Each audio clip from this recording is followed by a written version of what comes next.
नमस्कार दोस्तों, welcome to Byju's government exam prep channel. दोस्तों, today we have to discuss daily current affair 18th of March 2021।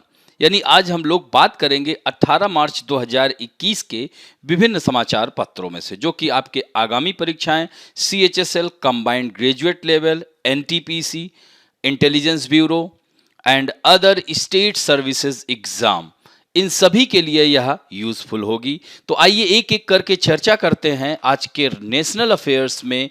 पहली खबर है union health and family welfare minister कौन है? Doctor Harshvardhan, appointed as chairman of stop TB partnership board, यानी TB रोको साझेदारी board का अध्यक्ष इन्हें नियुक्त किया गया है। यानी he has been appointed as the chairman of the stop TB partnership board, that is TB stop partnership board, giving importance to the incomparable contribution of Union Health and Family Welfare Minister Dr. Harshvardhan in the campaign to end tuberculosis। तो ये जो है TB पर, यानी tuberculosis, TB रोको साझेदारी board का इनको अध्यक्ष नियुक्त किया गया है। और भारत से 2025 तक ट्यूबरकुलोसिस को समाप्त करना है, यानी इसको क्षय रोग कहा जाता है। यह ट्यूबरकुलोसिस, जिसे टीबी या क्षय रोग कहते हैं, और यह जो है बैक्टीरियल डिजीज है, ये ध्यान रखेंगे। टीबी कौन सी डिजीज है? बैक्टीरियल डिजीज है। माइकोबैक्टीरियम ट्यूबरकुलोसिस इसके बैक्टीरिया का नाम है, अक्सर आपके परीक्षा में आ जाता है। और याद रखें, जीवाणु जनित जो बीमारियां होती हैं उसके बैक्टीरिया का नाम पीछे जुड़ा रहता है, जैसे टिटनेस, क्लास्ट्रीडियम टिटेनी। इसी तरह से जैसे टीबी, माइकोबैक्टीरियम जो है ट्यूबरकुलोसिस। इसी तरह से जैसे कोढ़ है, लेप्रोसी जिसको कहते हैं, तो माइकोबैक्टीरियम लेप्रोसी। तो इस तरह से याद रखेंगे। दोस्तों, स्टॉप टीबी पार्टनरशिप एक विशिष्ट अंतरराष्ट्रीय संस्था है जो दुनिया भर के विभिन्न पक्षों के साथ मिलकर टीबी के विरुद्ध संघर्ष का अभियान चलाती है। और दुनिया के विभिन्न भागों में साझेदारी के चलते इस वैश्विक संगठन की विशिष्ट मान्यता है कि इसे टीबी को खत्म करने के लिए चिकित्सा, सामाजिक और वित्तीय विश्लेषकता की आवश्यकता पड़ती है। तो इस बोर्ड का विजन है कि टीबी मुक्त विश्व, यानी इस जो यह बोर्ड जिसका अध्यक्ष बनाया गया है डॉक्टर हर्षवर्धन को, इसका विजन ही यही है कि टीबी मुक्त विश्व। तो हर्षवर्धन को इस संस्था का अध्यक्ष बनाया जाना दुनिया से टीबी को खत्म करने के लिए भारतीय राजनीतिक इच्छा शक्ति की गौरवशाली मान्यता का प्रतीक है। डॉक्टर हर्षवर्धन जुलाई 2021 को अपना पद संभालेंगे और उनका ये जो टेन्योर होगा वो 3 इयर्स का होगा, ये भी ध्यान रखेंगे। और दोस्तों, टीबी पार्टनरशिप का गठन वर्ष 2000 में किया गया था, यानी the stop TB partnership was form in the year 2000 with the main objective of routing out tuberculosis that has become a public health problem. तो यानी इस संस्था का गठन मार्च 1998 में लंदन में ट्यूबरकुलोसिस महामारी पर आपातकालीन समिति की बैठक के सत्र के बाद हुआ था। और गठन के बाद अपने पहले वर्ष में ही स्टॉप टीबी पार्टनरशिप के एम्स्टर्डम घोषणा, यानी नीदरलैंड की कैपिटल है एम्स्टर्डम, पत्र में 20 देशों के मंत्री स्तरीय मंत्रिमंडल के सहयोग से साझा कार्यक्रम का आह्वान किया गया। तो यह बहुत ही महत्वपूर्ण है, याद रखेंगे हमारे देश के लिए। और दूसरा जो है 16.5 lakh people benefited under the आत्मनिर्भर भारत रोजगार योजना। दोस्तों, कोविड-19 महामारी की रोकथाम के लिए सार्वजनिक पाबंदियों के बीच संगठित क्षेत्र में नौकरियों के अवसर बढ़ाने के लिए यह कब शुरू की गई थी? अक्टूबर 2020 में, यानी around 16.5 lakh people have benefited from the self reliant India employment scheme. The scheme was launched in October to increase job opportunities in the organized sector amid public restriction imposed to curb the COVID-19 epidemic। यानी दोस्तों, कोविड-19 महामारी की रोकथाम में तो सार्वजनिक पाबंदियों के बीच इसे लागू किया गया था। दरअसल आत्मनिर्भर भारत योजना के तहत नई नियुक्तियां करने वाले एम्प्लॉयर्स को सब्सिडी दी जा रही है, यानी जो लोग नए लोगों को रोजगार दे रहे हैं। तो सब्सिडी एम्प्लॉयज एंड एम्प्लॉयर्स द्वारा 2 साल के लिए किए गए रिटायरमेंट फंड कंट्रीब्यूशन यानी पीएफ को कवर करने के लिए है। तो दोस्तों, the subsidy is being given by the government to the employees for 2 years equal to 12% of the contribution made by the employees in the PF and 12% of the contribution by the employer। यानी PF में जो employees द्वारा किए जाने वाले 12% योगदान, employer द्वारा किए जाने वाले 12% योगदान, यानी कुल 24% योगदान के बराबर सब्सिडी सरकार की ओर से 2 साल के लिए एम्प्लॉयर्स को दी जा रही है। Under the scheme the government will pay PF contribution on behalf of both employees and employees to companies employing up to 1000 people. यानी योजना के तहत सरकार 1000 लोगों तक नए रोजगार देने वाली कंपनियों को एम्प्लॉय व एम्प्लॉयर दोनों की ओर से पीएफ अंशदान का भुगतान करेगी। वहीं 1000 से अधिक लोगों को नए रोजगार देने वाली कंपनियों को प्रत्येक कर्मचारी के 12% अंशदान को ही 2 साल तक भुगतान करेगी। तो दोस्तों, आत्मनिर्भर भारत योजना के तहत उन कर्मचारियों को कवर किया जाएगा। अब इसमें यह प्रश्न बन सकता है आपके मन में कि इनमें किसको कवर किया जाएगा, तो उनको किया जाएगा जिन्होंने 1 अक्टूबर 2020 से 30 जून 2021 के बीच नौकरी ज्वाइन की है। यानी employees who have join between 1 October 2020 and 30 June 2021 will be covered under the Self-Reliant India Employment Scheme। यानी 1 अक्टूबर 2020 से 30 जून 2021 के बीच जो लोग नौकरी ज्वाइन किए हैं वो इसके दायरे में आएंगे। तो इस योजना के तहत ईपीएफओ में रजिस्टर्ड संस्थान में नियुक्त होने वाला वह कर्मचारी कवर होगा जिसका मासिक वेतन 15,000 रुपए से कम है। इसके अलावा 15,000 रुपए या उससे कम मासिक वेतन वाला ऐसा कोई कर्मचारी जो 1 अक्टूबर 2020 से पहले ईपीएफओ से संबद्ध संस्थान में नौकरी नहीं कर रहा है, तो उसके पास यूएएन या ईपीएफ सदस्यता खाता नहीं है, वो भी इस योजना का लाभ उठा सकता है। वहीं इसके पास कह सकते हैं ईपीएफओ से जुड़ा कोई व्यक्ति जिसके पास यूएएन खाता है, 15,000 रुपए मासिक से कम वेतन पाता है, लेकिन 1 मार्च 2020 से 30 सितंबर 2020 के बीच कोविड-19 महामारी के दौर में नौकरी उसकी चली गई है, तो उसके बाद ईपीएफओ से जुड़े किसी संस्थान में नौकरी नहीं की हो तो वो भी इस योजना का फायदा ले सकता है। तो बहुत ही महत्वपूर्ण योजना है दोस्तों। Under the self reliant Bharat रोजगार योजना, every employee who is registering a new employee in the EPFO is eligible for subsidy. In order to take advantage of this scheme, establishment with a maximum of 50 employees will have to recruit at least 2 new employees, whereas establishment having more than 50 employees will have to make at least 5 new appointment। यानी आत्मनिर्भर भारत योजना के तहत EPFO में register ऐसा हर employer जो नए employees को नियुक्त कर रहा है वह सब सब्सिडी का पात्र होगा। और इस योजना का लाभ लेने के लिए अधिकतम 50 कर्मचारियों वाले प्रतिष्ठानों को कम से कम 2 नए कर्मचारी भर्ती करना होगा। और सरकार का कहना है कि आत्मनिर्भर भारत योजना से कह सकते हैं 58.5 लाख कर्मचारियों को फायदा होगा। यानी the government says that 58.5 lakh employees will benefit from the आत्मनिर्भर भारत योजना। इस योजना पर मौजूद वित्त वर्ष में 1584 करोड़ रुपए खर्च होंगे। वहीं 2020 टू 23 तक पूरी योजना अवधि के दौरान 22,810 करोड़ रुपए आएगा।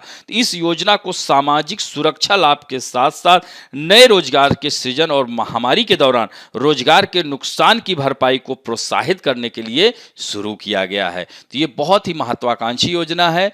अब बढ़ते हैं दोस्तों इंटरनेशनल अफेयर में। Join international solar alliance. यानी इटली, आपको पता है ये यूरोपियन कंट्री है, इटली ने इंटरनेशनल सोलर अलायंस के जो फ्रेमवर्क समझौते पर हस्ताक्षर कर दिए हैं। यानी Italy signed the revise framework agreement under the international solar alliance, जिसे आईएसए भी कहेंगे दोस्तों। तो इस तरह से आईएसए के फ्रेमवर्क समझौते में संशोधन लागू हो गए हैं और इसकी सदस्यता संयुक्त राष्ट्र के सभी सदस्य देशों के लिए खोल दी गई है। विदेश मंत्रालय ने बताया है कि फ्रेमवर्क समझौते पर राजदूत वेंसेंजा डी लूका ने साइन किया है। तो इस तरह signed copy of the ISA framework agreement are kept with the ministry of external affair.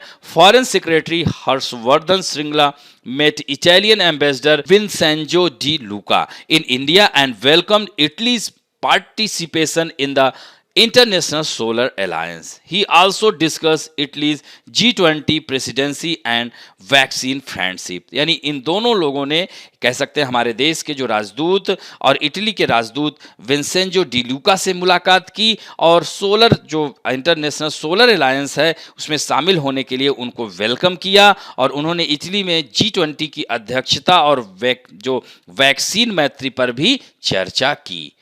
दोस्तों, अंतर्राष्ट्रीय सौर गठबंधन भारत के प्रधानमंत्री और फ्रांस के राष्ट्रपति 2015 में पेरिस में संयुक्त राष्ट्र जलवायु परिवर्तन के दौरान संयुक्त रूप से शुरू किया था और इस गठबंधन का उद्देश्य यह पेरिस जलवायु समझौते को अमल में लाने के लिए काम करना। और दोस्तों, इसका हेडक्वार्टर कहाँ है? हमारे इंडिया में ही है, गुड़ग्राम में है। और दोस्तों, यह इटली देश है, यहाँ पर देख सकते हैं यह एपिनाइन पर्वत श्रृंखला है। इटली को कह सकते हैं कि यहाँ पर एक पो नदी बहती है दोस्तों। तो इटली की पो नदी को भारत की गंगा कहा जाता है और इसे कह सकते हैं यूरोप का भारत भी इटली को कह सकते हैं। क्यों?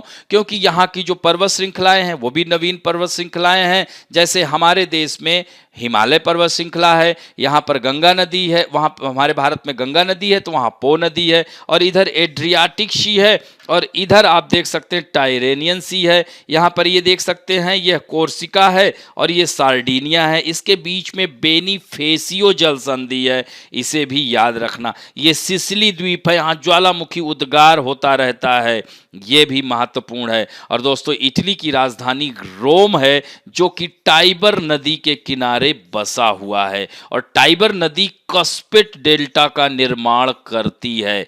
जैसे एस्चुरी का निर्माण अपने यहाँ नर्मदा और ताप्ती करती हैं, नील नदी जो है डेल्टा का निर्माण करती है, गंगा नदी डेल्टा का, तो ये कस्पिट डेल्टा का निर्माण करती है। कौन?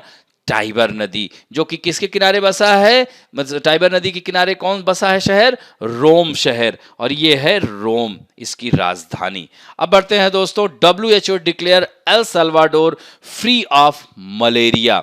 दोस्तों, एल सल्वाडोर आप सुने होंगे, यह दक्षिण अमेरिका, कह सकते हैं लैटिन अमेरिका, चूंकि यह कैरेबियन कंट्री के पास अवस्थित है। लैटिन अमेरिकी कंट्री किसे कहते हैं? मैक्सिको से लेकर पूरा दक्षिणी अमेरिका महाद्वीप के सम्मिलित रूप को लैटिन अमेरिका कहा जाता है। तो इसके मैक्सिको के नीचे छोटे छोटे देश हैं ना, जैसे आप उसमें मानचित्र में देखोगे, आप मानचित्र में तो उसमें छोटा अल सल्वाडोर है, होंडुरास है, बेलीज है, याद रखना, और निकारागुआ है, पनामा सिटी है, और पनामा सिटी ही फिर जुड़ जाती है। पनामा जो सिटी, पनामा स्थुमस कहते हैं उसको, पनामा स्थल संधि कहते हैं, जो कि दक्षिण अमेरिका और उत्तरी अमेरिका महाद्वीप को जोड़ता है।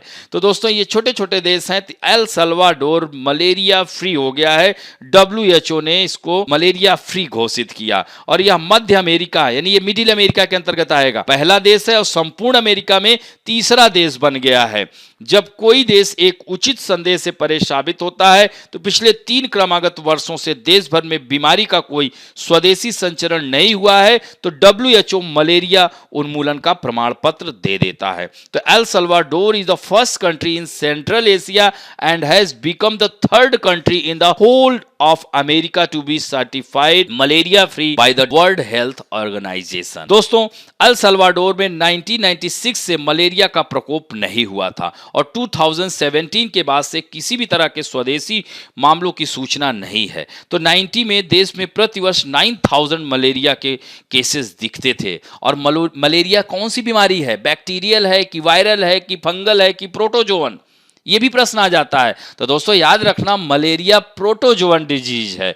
याद रखना, मलेरिया जो है प्रोटोजोवन डिजीज के अंतर्गत आता है। इसमें जो है कुनैन की छाल दी जाती है। हमारे देश में भी मलेरिया जो है खासकर यह तराई क्षेत्रों में, जैसे गोरखपुर वाला रीजन है, इन सब क्षेत्रों में वहाँ जापानी इंसेफ्लाइटिस मलेरिया, जहाँ पर मॉस्किटो पाए जाते हैं, मादा एनाफ्लीज मच्छर के काटने से होता है मलेरिया। तो दोस्तों हाल के वर्षों में मलेरिया उन्मूलन करने वाले WHO अमेरिका क्षेत्र के अन्य देश पराग्वे 2018 में और 2019 में अर्जेंटीना, तो तीसरा देश क्या हो गया, एल साल्वाडोर, ये भी याद रखना। अब थोड़ा सा मानचित्र में देख सकते हैं, तो ये देख रहे हैं ना मानचित्र, यहीं से ये दक्षिण अमेरिका महाद्वीप शुरू हो जाता है। तो ये छोटे छोटे देश हैं। एल साल्वाडोर, इसकी राजधानी सान साल्वाडोर है। ये होंडुरास है, इसकी राजधानी ट्यूगा सिगल्पा है। और यह निकारागुआ है, इसकी राजधानी मानागुआ है। यहीं पर बेलीज होगा मानचित्र में देखना, यहीं पर, तो उसकी राजधानी बेल्मोपेन है। और पनामा की पनामा सिटी है। और दोस्तों यहाँ पर उनके राष्ट्रपति हैं नाइब बुकेले,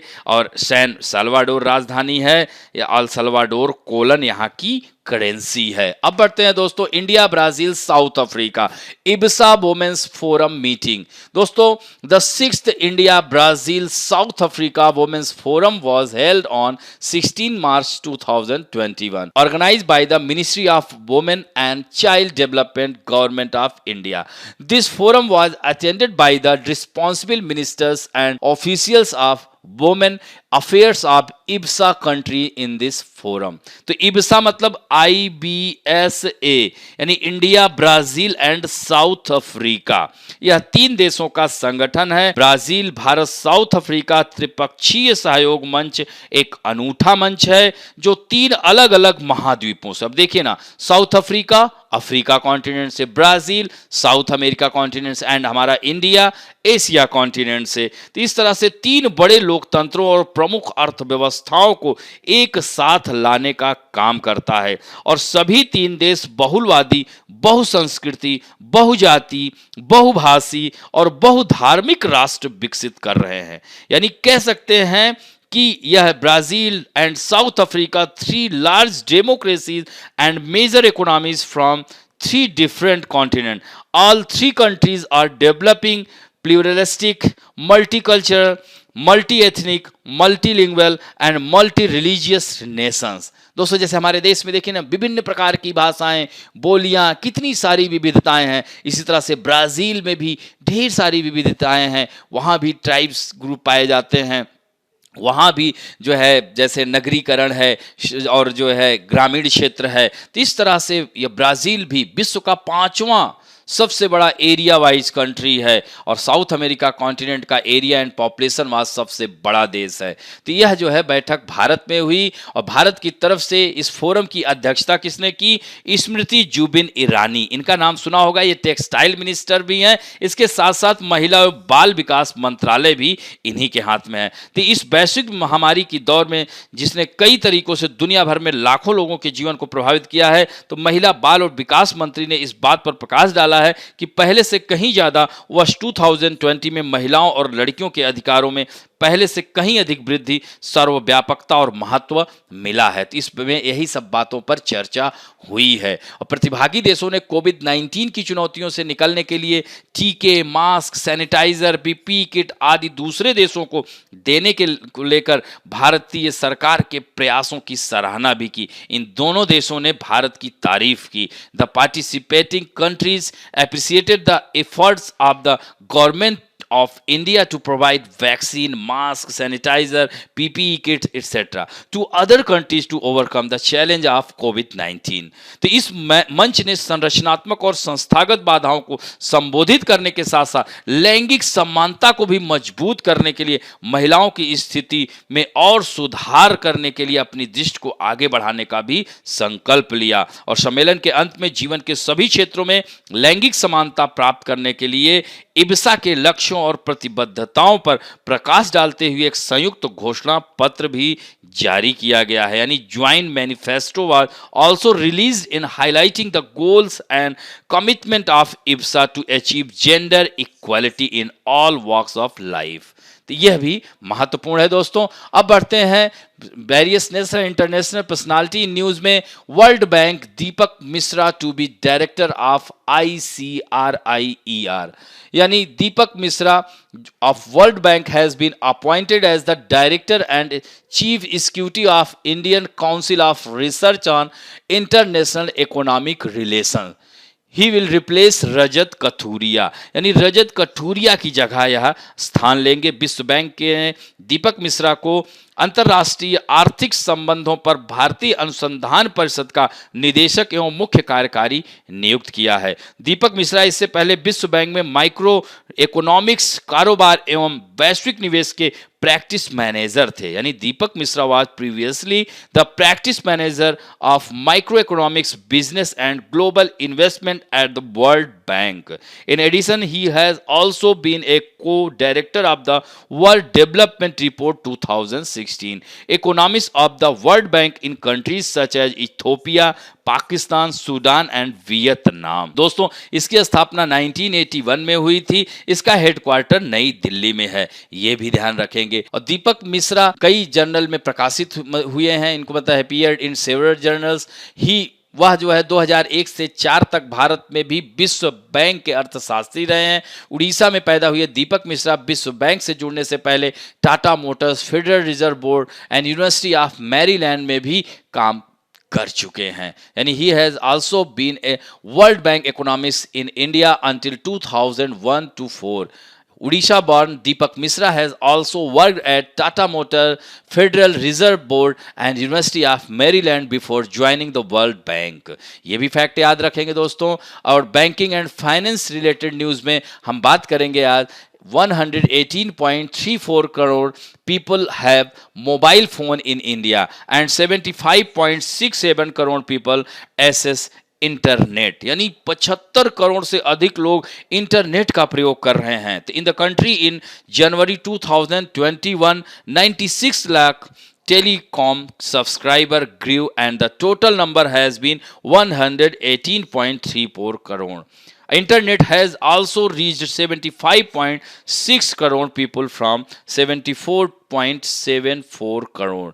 यानी देश में जनवरी 2021 में 96 लाख करोड़ दूर संचार ग्राहक बढ़े और कुल संख्या 118.34 करोड़ हो चुकी है. तो इंटरनेट भी 74.74 से बढ़कर कितना हो गया, 75.76 हो गया. और भारतीय दूर संचार नियामक प्राधिकरण, जिसे ट्राई कहते हैं, telecom regulatory authority of India, ने 31 जनवरी 2021 तक की जो रिपोर्ट जारी की है, इसमें बताया कि दिल्ली में ग्राहकों का अनुपात जो टेली डेंसिटी है वो सबसे ज़्यादा है.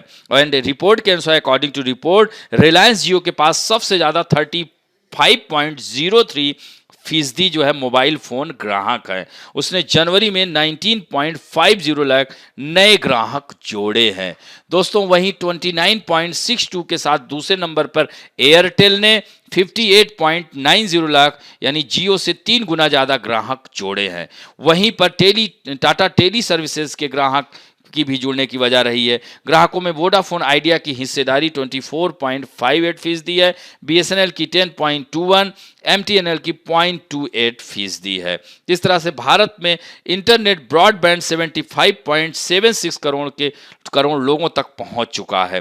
दोस्तों, जनवरी में सिर्फ मुंबई में ग्राहक 0.28% घटे हैं. पश्चिमी यूपी में सबसे ज़्यादा 6.45 ग्राहक बढ़े हैं. हिमाचल में 0.91%, दिल्ली में 0.83%, ईस्टर्न यूपी में 0.67% एंड हरियाणा में 0.21%, पंजाब में 0.09% ग्राहक बढ़े हैं. टेली डेंसिटी के लिहाज से हर 100 लोगों पर 87 फोन नंबर एक्टिव हैं. दिल्ली इसमें सबसे आगे रही, जहां पर 100 लोगों पर 274 जो है फोन नंबर हैं. वहीं बिहार सबसे पीछे है, जहां टेली डेंसिटी सिर्फ 53 है 100 पर. ये ध्यान रखेंगे. इसके अलावा हिमाचल प्रदेश में 152%, केरल में 129 और पंजाब में 121, तमिलनाडु में 106% दर्ज हुई है. उत्तर भारत के बाकी राज्यों में हरियाणा में 93.37, जम्मू कश्मीर में 88.30 एंड उत्तर प्रदेश 68.79% पर रहे हैं. अब बढ़ते हैं दोस्तों पुस्तकें और पुरस्कारों में। आज हम बात करेंगे कौशल्या शंकर, यानी कौशल्या शंकर इनको बोलते हैं। तो यह जो है Tamil caste origin defender of anti worker and human right Kaushalya Shankar the international women of courage prize awarded by the US consulate with enrolment, यानी अमेरिका के वाणिज्य दूतावास ने तमिलनाडु मूल की जाति विरोधी कार्यकर्ता और मानवाधिकारों की रक्षक कौशल्या शंकर को शहर में इंटरनेशनल वुमेन ऑफ करेज पुरस्कार के लिए नामांकन के साथ सम्मानित किया गया है। तो यह इनका नाम याद रखिएगा।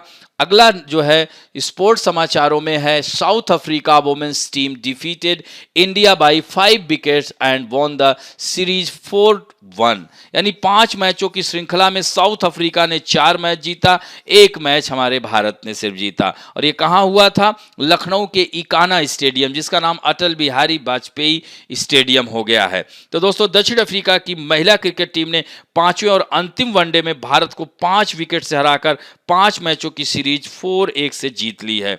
भारतीय टीम की कप्तान मिताली राज के नाबाद 79 रनों के बावजूद इंडिया 188 रन पर सिमट गई, जिसे दक्षिण अफ्रीका ने इसके जवाब में एन.के. बोश और मैग्नोन डी प्रीज के अर्धशतकों की बदौलत 48.2 ओवर में ही 189 रन बनाकर जीत अपने हाथ में कर ली।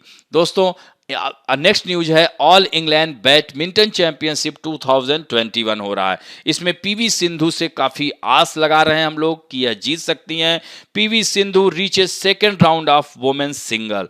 तो भारतीय स्टार पीवी सिंधु ने ऑल इंग्लैंड बैडमिंटन चैंपियनशिप में शानदार शुरुआत की, लेकिन किदाम्बी श्रीकांत और परुपल्ली कश्यप मेन सिंगल के शुरुआती मुकाबले में हार कर बाहर हो गए। अश्विनी पोनप्पा और एन सिक्की रेड्डी की भारतीय महिला जोड़ी के अलावा सात्विक साईराज रैंकी रेड्डी और चिराग शेट्टी की जोड़ी ने भी सीधे गेम में जीत दर्ज कर दूसरे दौर में एंट्री कर ली है। तो Olympic silver medallist PV Sindhu ने प्रदर्शन करते हुए महिला सिंगल में मलेशिया की सोनिया चिया को शिकस्त दी। सिंधु ने दुनिया की 32 रैंक की खिलाड़ी को हराया। अब 5वीं रैंकिंग की इस भारतीय खिलाड़ी का सामना डेनमार्क की लाइन क्रिस्टोफरसन से होगा, ये भी ध्यान रखेंगे।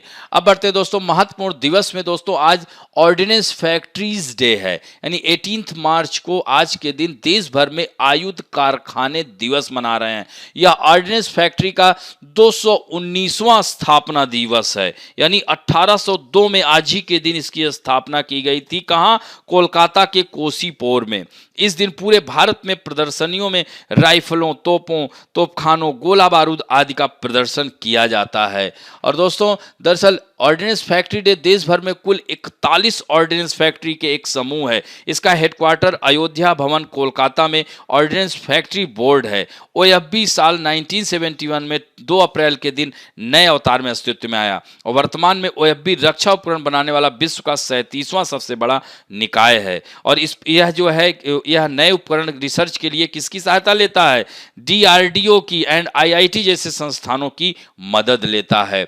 अब बढ़ते हैं दोस्तों, let us talk about some important fact में। आज हम बात करेंगे कर्नाटक की। जैसा कि हम लोग केरल की बात कर चुके थे और किसकी बात कर चुके थे? तमिलनाडु की। तो आज हम बात करेंगे कर्नाटक की। कर्नाटक दोस्तों, इसकी जो है कर्नाटक के बारे में, इसकी राजधानी बेंगलुरु है। इसे आईटी सिटी भी कहते हैं, इसे सिलिकॉन वैली भी कहा जाता है दोस्तों। क्यों? क्योंकि कैलिफोर्निया जो है आईटी सिटी के रूप में जाना जाता है, तो इस वजह से तुलना की जाती है। तो सिलिकॉन वैली, हमारे देश की सिलिकॉन वैली बेंगलुरु को कहा जाता है। बहुत ही सुंदर शहर है। यहीं बनेरघट्टा नेशनल पार्क भी है। बेंगलुरु सबसे बड़ा शहर भी है। जनसंख्या 6 करोड़ से अधिक है। 319 पॉपुलेशन डेंसिटी है कर्नाटक की और 1,91,791 स्क्वायर किलोमीटर इसका एरिया है। 30 डिस्ट्रिक्ट हैं। यहाँ की राजभाषा जो ऑफिशियल लैंग्वेज है कन्नड़ है और इसका भी गठन 1 नवंबर 1956 को हुआ था। राज्यपाल वजुभाई वाला हैं।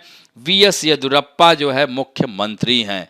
दोस्तों विधानमंडल यहाँ का बाईकैमरल है और विधान परिषद की सीटें 75 हैं। 225 सीटें विधानसभा की हैं। राज्यसभा की 12 सीटें हैं। लोकसभा की 28 सीटें हैं और उच्च न्यायालय बेंगलुरु में है। राजकीय पशु हाथी है। राजकीय पक्षी भारतीय रोलर है और राजकीय वृक्ष चंदन है और राजकीय फूल यहाँ का कमल है, यानी लोटस है। तो दोस्तों यह जो है यहाँ पर नदियाँ भी, शारावती नदी, थोड़ा सा मानचित्र में आइए देखते हैं। तो यह देख सकते हैं तेलंगाना को स्पर्श करता है ये, और किसको स्पर्श कर रहा है? महाराष्ट्र को करता है, गोवा को करता है, आंध्र प्रदेश को करता है और केरल को करता है। तो कितने राज्य हो गए? 1 2 3 4 5।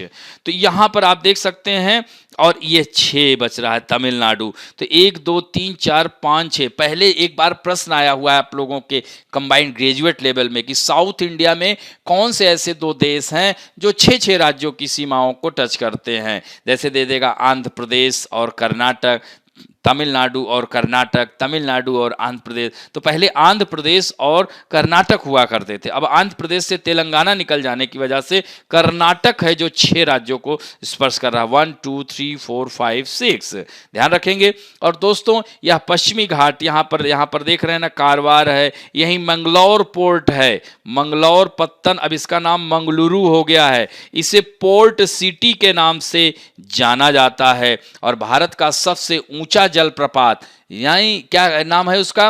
गरसप्पा जलप्रपात, जिसे जोग जलप्रपात भी कहते हैं, शारावती नदी पर ही है। लेकिन अब जो नया है कूचीकल जलप्रपात, ये भी यहीं कर्नाटक में ही है। उसकी ऊंचाई 455 मीटर है। और यहां पर जैसे कर्नाटक से ही ब्रह्मगिरी की पहाड़ी से कावेरी नदी निकलती है, ये भी याद रखना दोस्तों। और यहाँ पर शारावती बताया ही, और हेमावती, मालप्रभा, अर्कावती, ये सब कावेरी की सहायक नदियां इसी राज्य में बहती हैं। और यहाँ के जो जलप्रपात हैं, यानी बता दिया गोकक जलप्रपात और क्या कहते हैं गरसप्पा जलप्रपात, कूचीकल जलप्रपात यहीं पर है। और दोस्तों पश्चिमी घाट यानी कह सकते हैं कि यहाँ पर बाबा बूदन की पहाड़ियाँ भी हैं। बाबा बूदन की पहाड़ी में ही कॉफ़ी का उत्पादन किया जाता है। और भारत का सबसे बड़ा कॉफ़ी उत्पादक राज्य कर्नाटक ही है। और भारत 3 प्रकार की कॉफ़ी का उत्पादन करता है, coffee arabica, coffee robusta, coffee liberica. तो यह कॉफ़ी का पौधा, और कॉफ़ी के लिए क्या है? पहाड़ी ढलान, 800 से 1800 मीटर की ऊंचाई वाले पहाड़ी ढलान, स्लोप रीजन पर कॉफी की फसल का उत्पादन होता है। और विश्व में सबसे बड़ा कॉफी का उत्पादक देश कौन सा है? ब्राजील है, याद रखेंगे दोस्तों। और यहीं बाबा बूदन की पहाड़ी पर इन सब क्षेत्रों पर कॉफी का उत्पादन होता है। और यहीं पर कुद्रेमुख चोटी है, याद रखिएगा, पश्चिमी घाट पर्वत का जो दक्षिणी सह्याद्री है। तो कुद्रेमुख जो है आयरन ओर के लिए जाना जाता है। 1892 मीटर इसकी हाइट है कुद्रेमुख की, जो कि which is situated in Baba Budan hill, और it is famous for iron ore. और दोस्तों सोने के उत्पादन में भी सबसे प्रमुख स्थान कर्नाटक का ही है। तो यहाँ की कोलार एवं हट्टी, याद रखना, यह सोने की गोल्ड माइन है, ये भी याद हो जाएगा। और दोस्तों रेशम के उत्पादन में सबसे प्रमुख स्थान है यह सेरीकल्चर के, यानी रेशम विज्ञान को सेरीकल्चर कहते हैं। तो रेशम का सबसे बड़ा उत्पादक राज्य कर्नाटक ही है। सूरजमुखी का, सनफ्लावर का सबसे बड़ा उत्पादक राज्य कर्नाटक ही है। यहाँ पर बांदीपुर अभ्यारण्य है, नागरहोल नेशनल पार्क है, याद रखिएगा, अंशी नेशनल पार्क है, यहीं पर बनेर घट्टा नेशनल पार्क है जो कि तितलियों के लिए जाना जाता है। It is famous for butterfly, ये भी याद रखेंगे दोस्तों। तो इस तरह से यह कर्नाटक के बारे में हमने आपको बताया। और अब बढ़ते हैं आप लोगों के सेक्शन में, जो कि बहुत ही अच्छा उत्तर दे रहे हैं। आज उत्तर देने वालों में हैं Renu Bala, Mohammad Hasan, Subhash Rani, Madhu Ashutosh, Rupinder Kaur, Sarbartha Banerjee, Ajay Singh, defence warrior, I am long jumper, very good, Sukanya Jena, Muskan Haroon Shaikh, Seema Gogia, Muin Ahmed, Sanskriti Kumari, अनु धामा, अनमोल सेन, श्रवण खालिंग, पीयूष अवस्थी। देखिए बुक से इकट्ठा याद नहीं हो पाएगी पीयूष जी, इसीलिए 10-10 बुक का कलेक्शन हम आपको बीच बीच में देते रहते हैं। इसको इस तरह से याद करेंगे तो आसानी से याद हो जाएगा। इकट्ठा अगर एक पूरी क्लास कर देंगे तो वो याद नहीं होता है पीयूष जी, ये ध्यान रखिएगा। जितेंद्र बहोई, सिद्धांत बादल, विवेक यादव, सूरज उपाध्याय, राजेश कुमार, पूर्णिमा जायसवाल, मुकुंद माधव, संजय नेगी, निधि राठौर। निधि राठौर ने एक प्रश्न पूछा है, आप सब भी सुन लीजिए, यह मैपिंग से प्रश्न है। तो देखिए इसमें प्रश्न क्या है कि निम्नलिखित कथनों पर विचार कीजिए। अब देखिए पहला कथन है कि नागपुर हैदराबाद के पूर्व में स्थित है। अब सबसे पहले आप मानचित्र खोलिए, क्योंकि यह मैप बेस्ड क्वेश्चन है, तो नागपुर कहां है? महाराष्ट्र। महाराष्ट्र किधर है? पश्चिम में। आंध्र प्रदेश किधर है? पूर्वी तट पर है। तो हैदराबाद कहां है? अब देखिए, हैदराबाद अभी तेलंगाना की कैपिटल है और आंध्र प्रदेश दोनों की संयुक्त कैपिटल है। हालांकि आंध्र प्रदेश की कैपिटल अब अलग हो गई है, विशाखापट्टनम, उसकी अमरावती घोषणा कर दी गई है। तो लेकिन हैदराबाद सोचिए पूरब में है, तो सीधी सी बात है यह गलत हो गया। हैदराबाद पूरब में है, कह रहा है क्या? नागपुर हैदराबाद के पूर्व में है, तो नागपुर तो हैदराबाद के पश्चिम में होगा ना, मानचित्र में देखिए। और फिर दूसरा क्या है? दिल्ली और शिमला एक ही सीधी रेखा में स्थित हैं। देखो बच्चे, यह जो है सीधे सीधे आप कभी भी किसी भी शहर को मानचित्र में देखते हैं तो इंडेक्स में जाइए, उसमें ABCD करके लास्ट में दिया रहता है ना। तो अब जैसे D फॉर दिल्ली, तो दिल्ली देखेंगे कि कितने डिग्री लैटिट्यूड एंड लॉन्गिट्यूड, तो ये दोनों मुझे लग रहा है, इसको मानचित्र में आप देखना प्लीज। तो दिल्ली और शिमला दोनों देखिए, लैटिट्यूड यानी अक्षांश तो अलग अलग हो गए, क्योंकि अक्षांश अगर बात किया जाए लैटिट्यूड, तो दिल्ली नीचे है, हिमाचल प्रदेश ऊपर है। और ये क्या कह रहा है? एक सीधी रेखा में, तो इसका मतलब है कि ये देशांतर रेखा में, तो यानी कह सकते हैं कि लॉन्गिट्यूडनल पर ये एक सीध में है। फिर रायपुर लखनऊ के पूर्व में स्थित है, ये भी सही है। अब लखनऊ कहां है? उत्तर प्रदेश की राजधानी है। रायपुर कहां है? छत्तीसगढ़ की राजधानी है। तो एक लाइन खींचिए सीधे सीधे और देखिए कि पूरब में है कि पश्चिम में है। तो जाहिर सी बात, उत्तर प्रदेश के दक्षिण में आप जाएंगे मध्य प्रदेश, मध्य प्रदेश के दक्षिण में छत्तीसगढ़, तो थोड़ा सा पूरब में पड़ जाएगा। तो ये भी कथन सत्य है। अतः आंसर क्या हो गया? 2 और 3 हो गया। तो इस तरह से मैप के थ्रू आंसर दिया करिए। निधि, इसको आशा करता हूं कि आप समझ गए होंगे। अब बढ़ते हैं आप लोगों के प्रश्नों में। आज का प्रश्न है, who has been appointed as the chairman of stop TB partnership board, यानी टीबी रोको साझेदारी बोर्ड का अध्यक्ष किसे नियुक्त किया गया है? Doctor Randeep Guleria, doctor Harshvardhan, doctor Naresh Trehan, doctor Soumya Swaminathan. Next question है, when did the self reliant India employment scheme start, Atmanirbhar Bharat रोजगार योजना की शुरुआत कब हुई थी? मार्च 2020, जून 2020, सितंबर 2020, अक्टूबर 2020।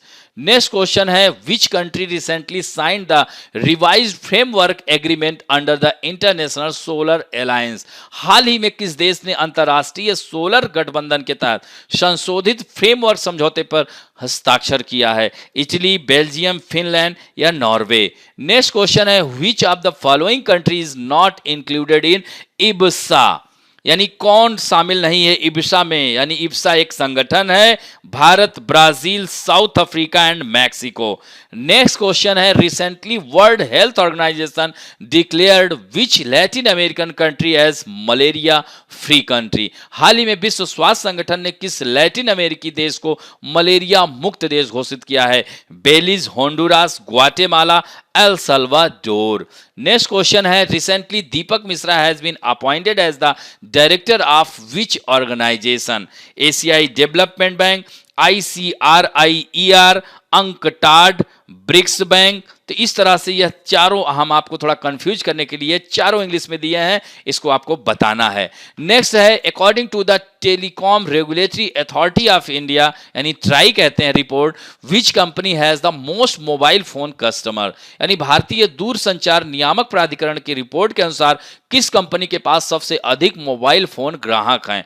Vodafone, Reliance Jio, Airtel, Tata tele services. तो इसमें से बताना है। नेक्स्ट क्वेश्चन है, recently which women's cricket team defeated India by 5 wicket and won the 5 match series 4-1, यानी हाल ही में किस महिला क्रिकेट टीम ने भारत को 5 विकेट से हराकर 5 मैचों की सीरीज 4-1 से जीत ली है? इंग्लैंड की महिला टीम, ऑस्ट्रेलिया की या साउथ अफ्रीका की या श्रीलंका की? एंड 9th क्वेश्चन है, आयुध कारखाना दिवस कब मनाया जाता है? यानी when is ordnance factory day celebrated? 15th March, 16th March, 17 March या 18 मार्च? एंड लास्ट क्वेश्चन है, Bannerghatta national park is located in which state? Karnataka, Telangana, Andhra Pradesh and Kerala. तो इस तरह से इन 10 प्रश्न के उत्तर दीजिएगा। आशा करता हूं कि आज का भी वीडियो आप लोगों को अच्छा लगेगा, और दोस्तों अच्छा लगे तो प्लीज लाइक, शेयर, सब्सक्राइब करना और साथ साथ बेल आइकॉन दबाना ना भूलें। थैंक यू दोस्तों।